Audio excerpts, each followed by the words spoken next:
आज मैं आपको फाइनेंशियल अकाउंटिंग में वित्तीय लेखांकन में जनसंचार एवं जनसंचार एकीकरण, सूचना एवं संप्रेषण तकनीकी के प्रकार और कक्ष में जनसंचार का क्या उपयोग है, इसके बारे में आज मैं आपको पढ़ाऊंगी। वित्तीय लेखांकन में जनसंचार एवं जनसंचार एकीकरण। संचार का आशय है स्वयं के भावों, विचारों, संदेशों एवं सूचनाओं आदि को शीघ्र दूसरे व्यक्ति तक प्रेषित करना संचार कहलाता है। इस व्यवस्था का संचालन करना संचालन एकीकरण के अंतर्गत आता है और इसे संचार तकनीकी या प्रौद्योगिकी कहते हैं। अर्थात संचार प्रौद्योगिकी का आशय उस व्यवस्था से है जो कि सूचनाओं को एक स्थान से दूसरे स्थान तक प्रेषित करने में अपना योगदान प्रस्तुत करती है। सामान्य रूप से संचार प्रौद्योगिकी का प्रमुख साधन दूरसंचार है। संचार प्रौद्योगिकी को स्पष्ट करते हुए विद्वानों ने अपने विचार व्यक्त किए हैं। Professor SK. दुबे के शब्दों में संचार प्रौद्योगिकी का आशय है संचार साधनों की व्यवस्था के कुशलतम संचालन से है जो सूचनाओं को एक स्थान से दूसरे स्थान तक प्रेषित करने में सहायता करती है। फिर श्रीमती आर.के. शर्मा के अनुसार संचार प्रौद्योगिकी का तकनीकी का आशय उन समस्त संचार साधनों के व्यवहारिक प्रयोग की ओर संकेत करता है जो मानव के कल्याण तथा आवश्यकता पूर्ति हेतु सूचनाओं का आदान प्रदान करते हैं। सूचना एवं संचार प्रौद्योगिकी एक दूसरे से संबंधित है क्योंकि सूचना के अभाव में संचार प्रौद्योगिकी का कोई महत्व नहीं रह जाता तथा संचार प्रौद्योगिकी के अभाव में सूचनाओं को भी एक स्थान से दूसरे स्थान तक शीघ्र गति से नहीं पहुंचाया जा सकता।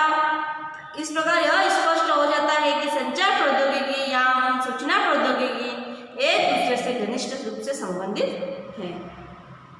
एक व्यक्ति द्वारा दूसरे व्यक्ति तक सूचनाओं के आदान प्रदान की कला संचार कहलाती है। लेकिन जब एक व्यक्ति या अनेक व्यक्तियों के द्वारा यह कार्य व्यापक स्तर पर होता है तथा दूसरे शब्दों में इनके द्वारा सूचनाओं का आदान प्रदान अनेक व्यक्तियों या समूह या समाजों से एक ही समय एवं एक साथ होता है तब यह प्रक्रिया जनसंचार कहलाती है। संचार तथा जनसंचार के अंतर को स्पष्ट करने का अच्छा उदाहरण टेलीफोन तथा रेडियो का है। जब एक व्यक्ति टेलीफोन पर दूसरे व्यक्ति से बात करता है तो यह संचार है, लेकिन जब वही व्यक्ति रेडियो पर अपनी बात असंख्य व्यक्तियों से कहता है तो वह क्या है? जनसंचार। इस प्रकार हम यह देखते हैं कि जहाँ संचार एक और व्यक्तिगत है, दूसरी ओर जनसंचार की प्रकृति सामूहिक है। जनसंचार का अर्थ है सूचना, विचारों और मनोरंजन का संचार के माध्यमों द्वारा व्यापक प्रसार। इनमें ऐसे माध्यम भी सम्मिलित हैं जो जनसंचार के आधुनिक साधनों का उपयोग करते हैं, जैसे रेडियो, टेलीविजन, सिनेमा, समाचार पत्र, अन्य प्रकाशन और विज्ञापन। इसके साथ साथ महत्वपूर्ण परंपरागत के माध्यम जैसे लोक नृत्य, नाटक, कठपुतलियों का उपयोग भी इस श्रेणी में आता है। भारत में सूचना और प्रसारण मंत्रालय के पास जनसंचार की विशाल व्यवस्था है और जिसके क्षेत्रीय तथा शाखा कार्यालय संपूर्ण देश में फैले हुए हैं। शिक्षा में जनसंचार की क्या उपयोगिताएं हैं? संचार ग्रहण में बौद्धिक विभिन्नता पाई जाती है। संचार को व्यक्ति अपनी शैक्षिक, बौद्धिक, संवेगात्मक रुचियों के अनुकूल प्राप्त करता है और संचार का स्तर संचार ग्रहणशीलता को प्रभावित करता है। संचार की सफलता का आधार संचार का नियमित मूल्यांकन है और संचारित भाषा स्पष्ट, बोधगम्य, सरल, प्रभावशील एवं भ्रांतियों से रहित होनी चाहिए। संचारित विषय सामग्री समाज एवं उसकी मान्यताओं, आदर्शों के अनुरूप होनी चाहिए। संचारकर्ता को संचारित विषय सामग्री के अनुकूल वातावरण तैयार करना चाहिए और संचार की सफलता विषय वस्तु की संप्रेषणशीलता एवं उपयुक्तता में निहित है। सूचना एवं संचार तकनीकी के प्रकार। वर्तमान समय में शिक्षा मुख्यतः उपयोगितावाद, भौतिकवाद तथा प्रतियोगी वातावरण का सामना करने के लिए प्राप्त की जाती है और इसके परिणाम स्वरूप शिक्षा की प्राप्ति मात्र पारंपरिक माध्यमों से ही पूर्ण नहीं हो पाती, अपितु इसके लिए हमें विभिन्न आधुनिक सूचना एवं संचार तकनीकियों की आवश्यकता होती है। इसी तकनीकी में टेलीकॉन्फ्रेंसिंग एवं महत्वपूर्ण शैक्षिक माध्यम है। इस तकनीकी की सहायता से दूरस्थ शिक्षा ने महत्वपूर्ण सफलता प्राप्त की है। इसके अतिरिक्त संचार प्रौद्योगिकी का एक अन्य महत्वपूर्ण माध्यम सूचना राजपथ के रूप में इंटरनेट है। वर्तमान समय में इसका उपयोग करके विद्यार्थी तथा शिक्षक शीघ्र सूचनाएं प्राप्त कर सकते हैं और वर्तमान समय में सूचना एवं संचार प्रौद्योगिकी सभी शिक्षा संस्थाओं की आधारभूत आवश्यकताएं बन गई है। इसी के माध्यम से लगभग सभी उच्च शिक्षण संस्थाएं प्रवेश की सूचना, पाठ्यक्रम की सूचना और विभिन्न विज्ञप्ति तथा परिणाम की घोषणा इंटरनेट के माध्यम से करती है, जो विद्यार्थी शीघ्र ही इंटरनेट की सहायता से सभी आवश्यक सूचनाओं की जानकारियां प्राप्त कर सके और भारत का श्रेष्ठ दूरस्थ शिक्षा संस्थान इंदिरा गांधी राष्ट्रीय मुक्त विश्वविद्यालय जो इग्नू अपने सभी मुख्य पाठ्यक्रम को विद्यार्थियों तक पहुंचाने के लिए उपरोक्त सभी उन्नत संचार प्रौद्योगिकी का उपयोग कर रही है। वर्तमान समय में संचार की अनेक उन्नत तकनीकों का उपयोग हो रहा है, जो विभिन्न उपग्रह शैक्षिक कार्यक्रमों तथा पाठ्यक्रमों का प्रसारण करना, कंप्यूटर विभिन्न प्रकार की सूचनाओं का आदान प्रदान करना, वीडियो डिस्क विभिन्न पाठ्यक्रमों के प्रसारण तथा प्रदर्शन में सहायता करना, वीडियो टेक्स्ट सूचनाओं का आदान प्रदान, टेलीटेक्स्ट सूचना प्रसारण में उपयोगी तकनीकी और टेलीकॉन्फ्रेंसिंग पारस्परिक समूह के द्वारा द्विपक्षीय प्रसारण अथवा संप्रेषण में उपयोगी। फिर आ गया दूरदर्शन विभिन्न शैक्षिक पाठ्यक्रमों के प्रसारण में सहायक, रेडियो विभिन्न शैक्षिक एवं ज्ञानवर्धक कार्यक्रमों के प्रसारण में सहायक। ये सभी इसके अंतर्गत सूचना एवं संप्रेषण तकनीकी के प्रकार के अंतर्गत आते हैं। संचार की उपरोक्त सभी प्रौद्योगिकी निश्चय ही आधुनिक शिक्षा की रीढ़ बन चुकी है। इन तकनीकियों के अभाव में आधुनिक तथा प्रतिस्पर्धा शिक्षा की प्राप्ति की कल्पना करना ही व्यर्थ है। अतः यह स्पष्ट है कि हमें आधुनिक तथा प्रतियोगी शिक्षा की प्राप्ति करनी है तो सूचना एवं संचार की उन्नत प्रौद्योगिकी का उपयोग करना अवश्य ही है। फिर नेक्स्ट है कक्षा में जनसंचार माध्यम का उपयोग। कक्षा में जनसंचार का माध्यम क्या उपयोग है, कक्षा में जनसंचार का क्या उपयोग है, इसके द्वारा हमें सरलता से कैसे ज्ञान प्राप्त होता है। आज हर कक्षा में जनसंचार का उपयोग बहुत तेजी से बढ़ रहा है। कक्षीय परिस्थितियों में अधिकतम शिक्षण अधिगम की प्रभावशाली परिस्थितियां उत्पन्न करने के लिए शिक्षा तकनीकी के जनमाध्यमों का प्रयोग एक उत्तम साधन है। नवीन राष्ट्रीय शिक्षा नीति 1986 में भी इस ओर पर्याप्त ध्यान दिया गया है तथा समस्त प्रकार की औपचारिक तथा अनौपचारिक शिक्षा में आमूलचूल परिवर्तन का निर्णय लिया गया है। इस तथ्य का महत्व है कि आज के उग्र शिक्षा के युग में एकाएक ही बढ़ गया है। आज शिक्षक के जनमाध्यमों का प्रयोग कक्षाओं में अधिक से अधिक किया जाना चाहिए और यह अवधारणा सन 1952-53 में माध्यमिक शिक्षा आयोग की भी थी। माध्यमिक शिक्षा आयोग ने अपनी रिपोर्ट में कहा कि अन्य देशों के विद्यालयों के भांति हमारे देश के विद्यालयों में भी कुछ नवीन विधियाँ, फिल्म पट्टिकाएं, प्रोजेक्टर, रेडियो, एपिडास्कोप आदि का प्रयोग किया जाना चाहिए। शिक्षा के जनमाध्यम के प्रयोग के विस्तार के साथ अनुशंसा सर्वप्रथम भारतीय शिक्षा आयोग ने अपनी 3 लंबे अनुभागों में की है। आयोग का कहना है कि हमारे देश के अधिकांश विद्यालयों, प्रमुखतया प्राथमिक विद्यालयों में किसी भी प्रकार की आधारभूत शिक्षण सामग्री का प्रयोग नहीं किया जाता। आयोग अनुशंसा करता है कि फिल्म, रेडियो, टेप रिकॉर्डर आदि का बड़े पैमाने पर प्रयोग किया जाना चाहिए। रेडियो पाठों का विद्यालय पाठ्यक्रम में विधिवत एकीकरण एवं समन्वय भी किया जाना चाहिए। आजकल देश में हार्डवेयर तथा सॉफ्टवेयर का उपयोग उत्तरोत्तर बढ़ता ही जा रहा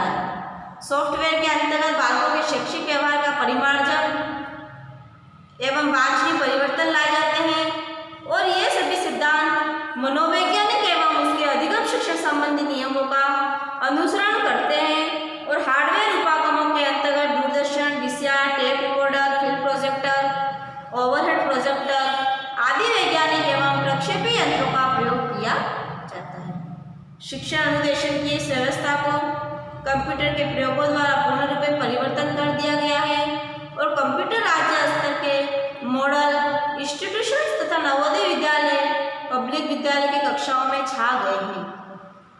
ये साधन अत्यधिक महंगे, वैज्ञानिक रूप से क्लिष्ट तथा उपयोग के लिए कठिन कौशलों की अपेक्षा करते हैं, किंतु राष्ट्रीय शिक्षा नीतियों के अंतर्गत अध्यापकों के प्रशिक्षण, हार्डवेयर, अनुदानों आदि की व्यवस्था कर इन्हें बहुत अधिक महत्व दिया जा रहा है। वित्तीय लेखांकन में सूचना एवं संप्रेषण तकनीकी का उपयोग प्राचीन काल से शिक्षण अधिगम प्रक्रिया के संपादन में निम्न प्राथमिक स्तर से ही विभिन्न संप्रेषण माध्यमों का प्रयोग किया जाता रहा है। इन माध्यमों के द्वारा शिक्षण अधिगम प्रक्रिया को प्रभावशाली बनाने का प्रयास किया जाता है और विद्वानों एवं शिक्षा शास्त्रियों का मानना है कि संप्रेषण उपकरणों के प्रयोग के बिना छात्रों में शिक्षण अधिगम प्रक्रिया के प्रति रुचि उत्पन्न नहीं की जा सकती है। शिक्षण अधिगम प्रक्रिया की प्रभावशीलता एवं रुचिपूर्णता के लिए यह आवश्यक है कि छात्रों को संप्रेषण उपकरणों के द्वारा शिक्षा प्रदान की जाए और संप्रेषण उपकरणों का कक्षा कक्ष प्रक्रिया में तथा शिक्षण अधिगम प्रक्रिया में महत्वपूर्ण स्थान है। इसके अभाव में शिक्षण अधिगम प्रक्रिया को सफल रूप से संपन्न नहीं किया जा सकता और संप्रेषण उपकरणों की वर्तमान शिक्षण व्यवस्था में पूर्ण आवश्यकता है कि संप्रेषण उपकरणों की आवश्यकता एवं महत्व को निम्नलिखित रूप से यह स्पष्ट कर सकते हैं। संप्रेषण उपकरणों से छात्रों को सरल रूप से ज्ञान प्रदान किया जा सकता है, जिससे उनको अधिगम करने में किसी प्रकार की कठिनाई का अनुभव नहीं होता है।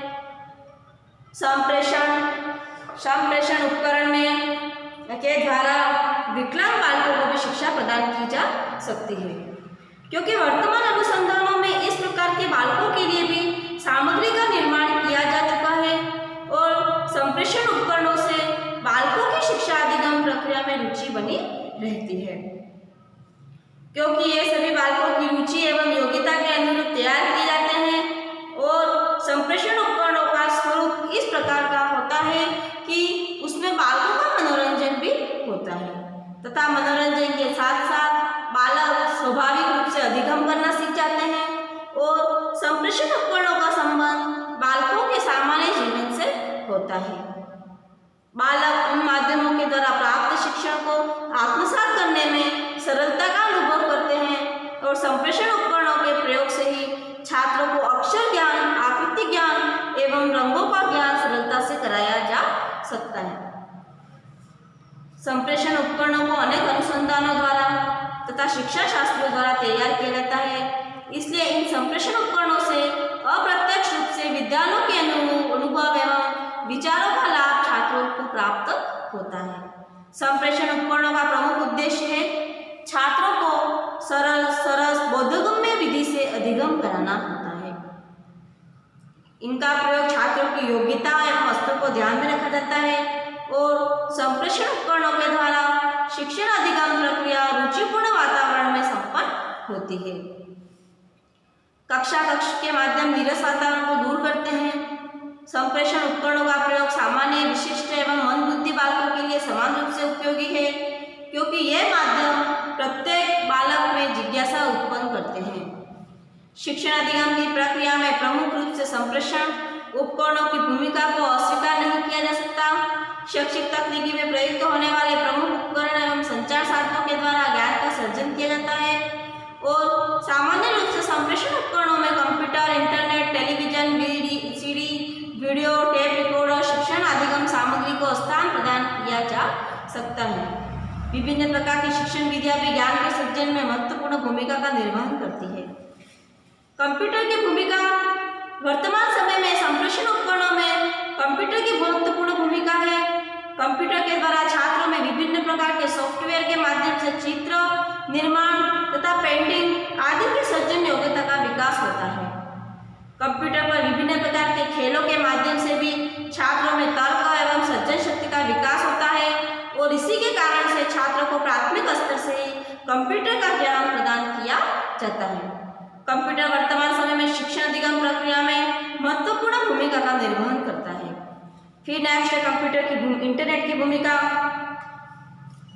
वर्तमान समय में इंटरनेट को सूचना या राजपथ कहा इसके माध्यम से छात्र अनेक प्रकार के चित्र एवं आकृतियों को प्राप्त करते हैं तथा इनके आधार पर ही वह स्वयं इनको निर्मित करने का प्रयास करते हैं। इस प्रकार छात्र में सृजनात्मक शक्ति का विकास होता है तथा वह शिक्षण अधिगम प्रक्रिया में अपनी महत्वपूर्ण भूमिका को प्रस्तुत करता है। इंटरनेट के माध्यम से वैश्विक स्तर की सभी आवश्यक सूचनाएं छात्रों को प्राप्त होती हैं। ओवरहेड प्रोजेक्टर की भूमिका। ओवरहेड प्रोजेक्टर में महत्वपूर्ण संप्रेषण उपकरण है। इसके माध्यम से शिक्षक द्वारा प्रस्तुत गतिविधियां स्क्रीन पर दृष्टिगोचर होती है और इससे छात्र को सभी प्रस्तुत सामग्री स्पष्ट दृष्टिगोचर होती है, जिससे छात्र शिक्षक द्वारा प्रस्तुत चित्रों, आंकड़ों तथा अक्षर ज्ञान संबंधी क्रियाओं को सरलता से सीख सकते हैं और आवश्यकता के अनुसार प्रस्तुत कर सकते हैं। इस प्रकार छात्र में ज्ञान के सृजन की क्षमता का विकास होता है। स्लाइड प्रोजेक्टर की भूमिका। स्लाइड प्रोजेक्टर के माध्यम से तैयार सामग्री को प्रस्तुत किया जाता है। इससे छात्र पूर्ण रुचि लेते हुए शिक्षण अधिगम प्रक्रिया में अपना सहयोग प्रदर्शित करते हैं। इसमें 2 स्लाइड तैयार की जाती है। एक स्लाइड के समाप्त होने पर दूसरी स्लाइड का उपयोग किया जाता है और इसे आवश्यकता के अनुसार पुनः देखा जा सकता है कि इससे छात्र अपनी आवश्यकता के अनुसार इसको पुनः देखकर नवीन तथ्यों का सृजन करते हैं। नवीन पेंटिंग करना, चित्रों का निर्माण करना, प्रस्तुतिकरण की योग्यता करना आदि इससे छात्र में सृजनात्मक का विकास होता है।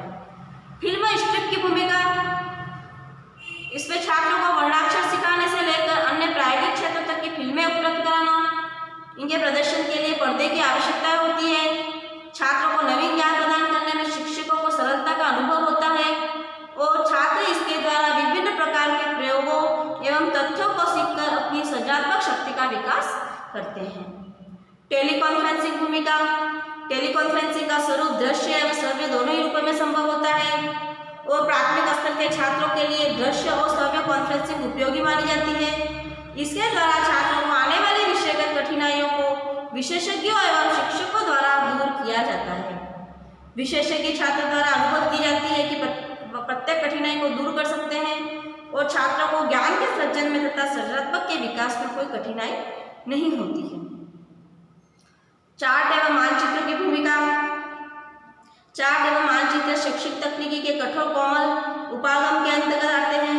इनका प्रयोग भी छात्रों को शिक्षण अधिगम प्रक्रिया में रुचि उत्पन्न करने में महत्वपूर्ण भूमिका का निर्वहन करता है और मानचित्र में छात्र विभिन्न प्रकार के तथ्यों को देखते हैं तथा उन पर विचार करते हैं कि उनकी तर्क एवं चिंतन शक्ति का विकास संभव होता है। टेलीविजन की भूमिका।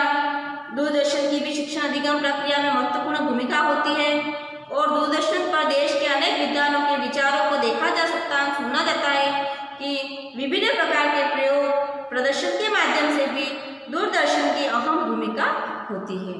दूरदर्शन पर अनेक शैक्षिक गतिविधियों के प्रदर्शनों को देखकर छात्रों में सृजनात्मक का विकास होता है तथा छात्र सफलतापूर्वक प्रायोगिक क्रियाओं को संपन्न करने लगते हैं।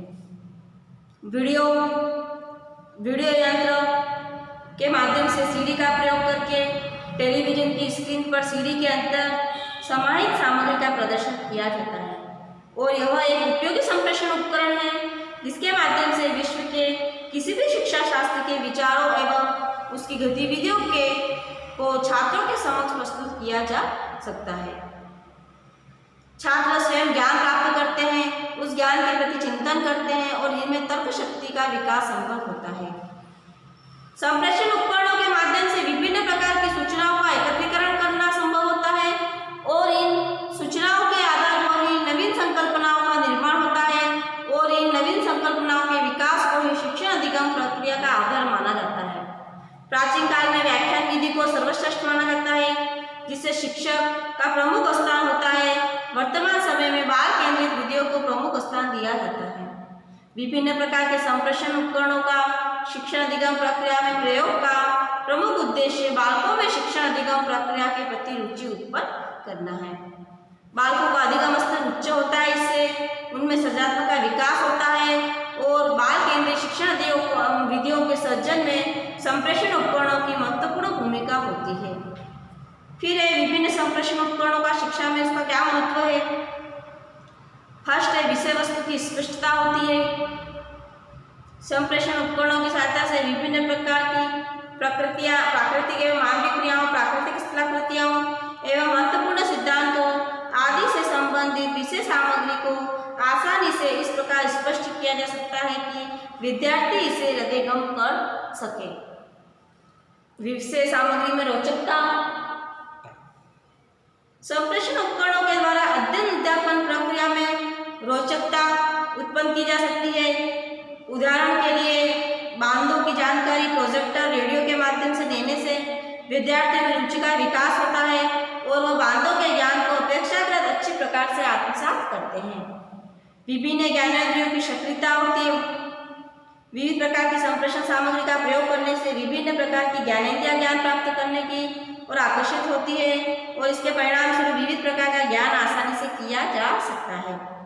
सजीव एवं सक्रिय वातावरण। संप्रेषण उपकरणों के बुद्धिमत्तापूर्ण उपयोग से अध्यापक कक्षा के उबाऊ एवं नीरस वातावरण को सजीव बना सकता है तथा इसके साथ ही कक्षा में नींद लेने वाले छात्र भी सक्रियता से सीखने की प्रक्रिया में भाग लेने लगते हैं। जैसे पर्वतों का ज्ञान है, मौखिक रूप से बिना प्राकृतिक मानचित्र के को देखते हुए समय विशेषकर अपनी पंक्ति के छात्र सो जाते हैं और अध्यापक बोलता रहता है, परंतु पर्वतों को दर्शाने वाले चलचित्रों की सहायता से पढ़ाने पर छात्रों में सक्रियता आती है और वे सावधान होकर ज्ञान प्राप्त करते हैं। फिर है अस्थायी ज्ञान की प्राप्ति। संप्रेषण उपकरणों की सहायता से नगर, बंदरगाह, औद्योगिक, व्यापारिक प्रतिष्ठान, वितरण एवं स्थितियों, राज्य तथा केंद्रीय सरकारों आदि से संबंधित प्राप्त ज्ञान अपेक्षाकृत अधिक अस्थायी रहता है और इसे शिक्षार्थी आसानी से नहीं भूल पाता। अनुशासनहीनता रोकने में सहायक। परंपरागत ढंग से पढ़ाने पर कक्षा का वातावरण नीरस हो जाता है, विद्यार्थी ऊब जाते हैं, उनका मन पढ़ाई में नहीं लगता है और वे एक दूसरे छात्र से मस्तियाँ करते हैं, अन्य प्रकार की शरारतें करते हैं, जिससे शिक्षण दिगम प्रक्रिया ठप हो जाती है। परंतु संप्रेषण उपकरणों के उपयोग से उसे संभव समस्या नहीं आती है।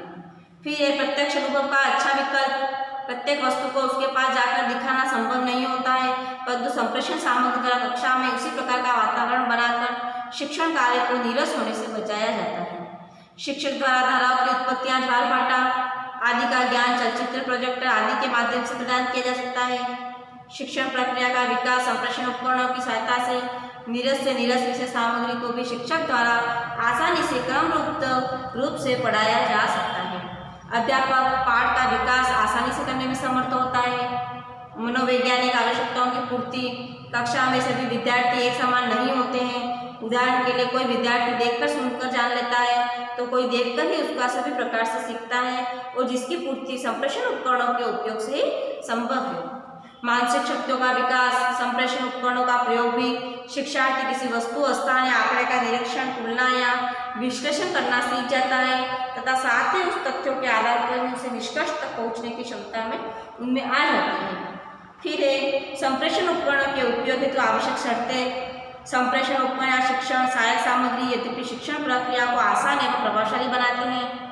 इसके लिए आवश्यक शर्तें यह है कि अध्यापक को यह पता होना चाहिए कि इसका उपयोग किस प्रकार से करना है, कब करना है, कितने समय में करना है, ये सभी उनको ध्यान रखना जाना चाहिए। संप्रेषण उपकरणों का प्रयोग हम करने से पूर्व हमें कौन कौन से सावधानियाँ, कौन कौन सी चीज़ें ध्यान में रखनी चाहिए। यह केवल सहायक सामग्री है जो किसी सिद्धांत या अन्य विचार को समझने में सहायता करती है। यह केवल साधन है या साध्य नहीं। कक्षा में संप्रेषण उपकरणों का उपयोग करने से पूर्व उनकी उपयोगिता पर विचार कर लेना चाहिए। इनको प्रयोग में लाने का उद्देश्य स्पष्ट होना चाहिए। उनका उपयोग विद्यार्थियों को अस्थायी ज्ञान देने के लिए होता है और उनको मनोरंजन करने के लिए होता है। इस प्रकार की सामग्री उत्पन्न करनी है, कितनी मात्रा में होती है और ये सिर्फ गहराई से हमें उसको विचार कर लेना चाहिए। फिर संप्रेषण उपकरणों का उपयोग किस प्रकार से किया जाए, अध्यापक को भली भांति जानना चाहिए। सहायक सामग्री उपलब्ध होते हुए भी उसके सहारे पाठ का विकास करने में वह असमर्थ रहेगा। अध्यापक को यह भी ध्यान रखना चाहिए कि वह कितनी बड़ी कक्षा में शिक्षण का कार्य करेगा और अध्यापक को यह भी ध्यान रखना चाहिए कि उसे किस स्तर पर संप्रेषण उपकरणों का उपयोग करना है और छात्रों की बुद्धि लब्धि ज्ञात करनी है। संप्रेषण उपकरणों के गुण वह छात्रों के स्तर एवं आकार के अनुकूल होनी चाहिए, जिससे सभी छात्रों के लिए उपयोगी हो सके। वह आकर्षक होनी चाहिए, जिसके लिए विभिन्न प्रकार के रंगों एवं ड्राइंग पेनों का प्रयोग किया जा सके। वह साफ एवं स्वच्छ बनी होनी चाहिए, जिससे उससे किसी प्रकार का भ्रम पैदा न हो। उसमें भौगोलिक चिन्हों व्याप शब्दों का आदि का प्रयोग स्पष्ट रूप से होना चाहिए, शिक्षार्थी भली बात समझ सके। इस प्रकार की चीजें हमको ध्यान में रखनी चाहिए। फिर है वित्तीय लेखांकन में मल्टीमीडिया का उपयोग। मल्टीमीडिया का शाब्दिक अर्थ है विचार किया जाए और इसका अर्थ बहुमाध्यम से किया जाता है। जब हम किसी ज्ञान को विविध माध्यमों के द्वारा प्राप्त करते हैं तो यह व्यवस्था बहुमाध्यमिक व्यवस्था या मल्टीमीडिया कहलाती है। शिक्षा के क्षेत्र में दूरस्थ कंप्यूटर, इंटरनेट, रेडियो, समाचार पत्र, टेप रिकॉर्डर, विविध प्रकार संचार का साधनों का उपयोग व्यापक रूप से किया जाता है। इन सभी साधनों के महत्व में एक सहसंबंध पाया जाता है जिसके माध्यम से इनका उपयोग प्रत्येक क्षेत्र में किया जाता है। मोबाइल फोन एक मल्टीमीडिया है जिसमें विविध उपयोग प्रत्येक क्षेत्र में किया जाता है। इसके माध्यम से इंटरनेट चलाया जाता है, वीडियो गेम खेला जाता है, रिकॉर्ड की जाती है, गाने सुने जाते हैं। इस प्रकार एक मोबाइल फोन का उपयोग विविध क्षेत्रों में किया जाता है। मल्टीमीडिया सेटों के द्वारा आप एक मनोरंजन कर सकते हैं, दूसरी ओर शैक्षिक कार्य को भी संपन्न कर सकते हैं। इस प्रकार मल्टीमीडिया वह संचार व्यवस्था है जिसके माध्यम से विविध कार्यों को संपन्न किया जा सकता है। वर्तमान समय में मल्टीमीडिया का उपयोग शैक्षिक क्षेत्रों में व्यापक रूप से किया जाता है। आज छात्र अपनी समस्याओं का समाधान फोन से बात करके भी कर सकते हैं। दूरदर्शन पर ज्ञान दर्शक कार्यक्रम देखकर अपनी शैक्षिक जिज्ञासा को शांत कर सकते हैं और मल्टीमीडिया के शैक्षिक उपयोगों को निम्नलिखित रूप से स्पष्ट कर सकते हैं। फिर है शैक्षिक जागरूकता। वर्तमान समय में जब सरकार द्वारा समाज में शिक्षा के महत्व के बारे में समझाया जाता है तो विद्यार्थी जीवन से छात्र एवं अभिभावक को संबंध बनाने का प्रयास किया जाता है। मल्टीमीडिया साधनों का ही उपयोग किया जाता है। दूरदर्शन एवं समाचार पत्रों के माध्यम से शैक्षिक सुविधाओं एवं गतिविधियों को जन सामान्य तक पहुँचाया जाता है और ये सभी व्यक्ति शिक्षा के प्रति जागरूक होकर अपने बालकों को विद्यालय में शिक्षा प्राप्त करने के लिए भेजते हैं। मल्टीमीडिया द्वारा शैक्षिक जागरूकता रुचिपूर्ण ढंग से उत्पन्न की जाती है। 100% नामांकन। शिक्षा के क्षेत्र में वर्तमान समय में सरकार का प्रमुख उद्देश्य 100% नामांकन है, जिसे प्रत्येक व्यक्ति विद्यालय में बालकों को भेज सके। इसके लिए दूरदर्शन, समाचार पत्र, रेडियो आदि द्वारा सर्व शिक्षा अभियान संबंधी कार्यक्रमों का व्यापक प्रचार किया गया है। इसको सभी व्यक्तियों द्वारा स्वीकार किया जाता है। इसका शिक्षा व्यवस्था पर व्यापक रूप से प्रभाव पड़ता है। 100% नामांकन की स्थिति भी उत्पन्न होती है। फिर है उपयुक्त पाठ्यक्रम का विकास। सरकार द्वारा इंटरनेट के माध्यम से विविध देशों के प्राथमिक स्तरीय पाठ्यक्रमों के बारे में ज्ञान प्राप्त किया जाता है। भारतीय परिस्थिति आवश्यकता पर विचार किया जाता है और इसके बाद एक उपयुक्त पाठ्यक्रम का निर्माण किया जाता है और पाठ्यक्रमों की सफलता और असफलता का ज्ञान मल्टीमीडिया द्वारा प्राप्त होता है। आज CBSE पाठ्यक्रम का व्यवस्था के सार्थक परिणामों की जानकारी मल्टीमीडिया द्वारा संभव हुई है। अब है शैक्षिक समस्याओं का समाधान। विद्यालय प्रशासन एवं प्रबंध संबंधी समस्याओं का समाचार मल्टीमीडिया द्वारा संभव होता है। विद्यालय प्रबंध समिति, शिक्षा समिति, अभिभावक समूह द्वारा विद्यालय में सक्रिय सहयोग की स्थिति के बारे में समाचार पत्र, दूरदर्शन, इंटरनेट आदि से ज्ञान प्राप्त होता है और वर्तमान समय में विद्यालय प्रशासन एवं प्रबंध में सामुदायिक सहयोग द्वारा प्राप्त किया जा सकता है। इसके साथ साथ मल्टीमीडिया द्वारा समुदाय के व्यक्तियों को सहयोग के लिए प्रेरित किया जा सकता है। फिर है छात्रों की शैक्षिक समस्याओं का समाधान। छात्रों की शैक्षिक समस्याओं का समाधान करने में मल्टीमीडिया प्रमुख रूप से भूमिका का निर्वहन करती है। छात्रों द्वारा अपनी शैक्षिक समस्याओं का समाधान करने के लिए अपने शिक्षक एवं योग्य साथियों से फोन किया जाता है। फोन पर समस्या का समाधान कर दिया जाता है और समस्या के समाधान से संबंधित कार्यक्रमों को दूरदर्शन पर देखा जा सकता है और कंप्यूटर की सहायता से इंटरनेट का प्रयोग करके भी समस्या का हल खोजा जाता है। इस प्रकार छात्र अपनी शैक्षिक समस्याओं का समाधान सरलता से कर सकता है। फिर है शिक्षकों की शैक्षिक समस्याओं का समाधान। विद्यालय व्यवस्था शिक्षण अधिगम प्रक्रिया के मध्य अनेक प्रकार की समस्याएं जन्म लेती है, जिनका समाधान शिक्षक को मल्टीमीडिया द्वारा सरलता से मिल सकता है। शिक्षक छात्र को किसी प्रकरण को समझाने के लिए नवीन एवं व्यापक जानकारी प्राप्त कर सकता है और वह इंटरनेट, पत्र, पत्रिकाओं के माध्यम से प्राप्त कर सकता है तथा छात्रों के समक्ष किसी प्रकरण को अच्छे ढंग से प्रस्तुत कर सकता है। इसी प्रकार प्रत्येक शैक्षिक समस्या का समाधान शिक्षक मल्टीमीडिया द्वारा करता है। Thank you.